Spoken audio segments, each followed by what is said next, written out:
Bali, Isle of the Gods, Heaven on Earth, Island of Love.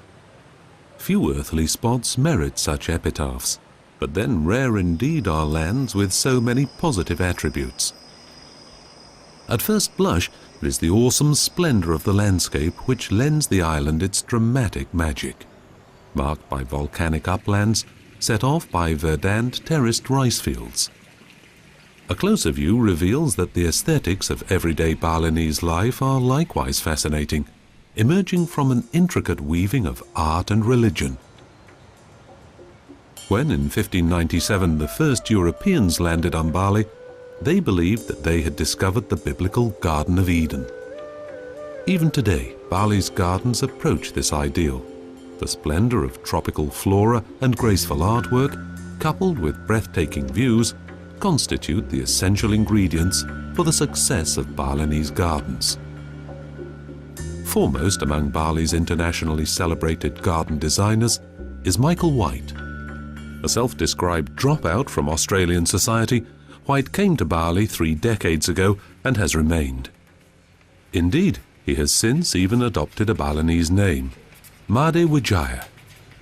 Today, this name stands for the design of more than 700 tropical gardens throughout the world. In 1987, Wijaya built for himself the Villa Bebek. In so doing, he created a visible, uncompromised representation of his own gardening and, more importantly, architectural design ideals, because Wijaya's foremost interest is architecture.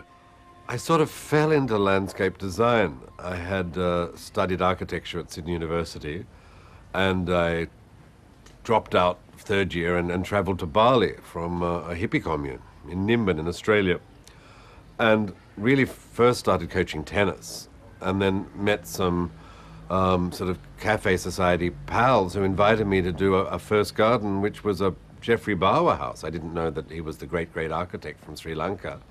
And then started to learn from the Balinese about loving nature and nurturing nature and about courtyards and developing different styles. I just fell into it, really. The brief for the garden design of the Amadari resort near Ubud was among Wijaya's most important commissions. As the island's cultural heart, Ubud has attracted Western tourists for decades. However, few among them could ever afford a night at the luxurious Amadari.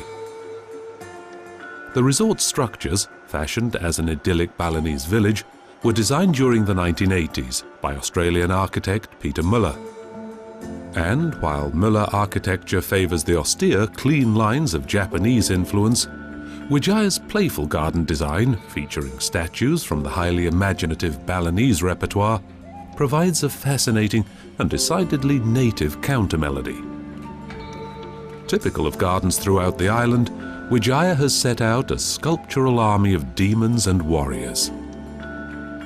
In accord with Balinese faith, a mixture of Hinduism and the worship of ancient deities, these surprising figures have the task of keeping evil sea spirits away from the resort.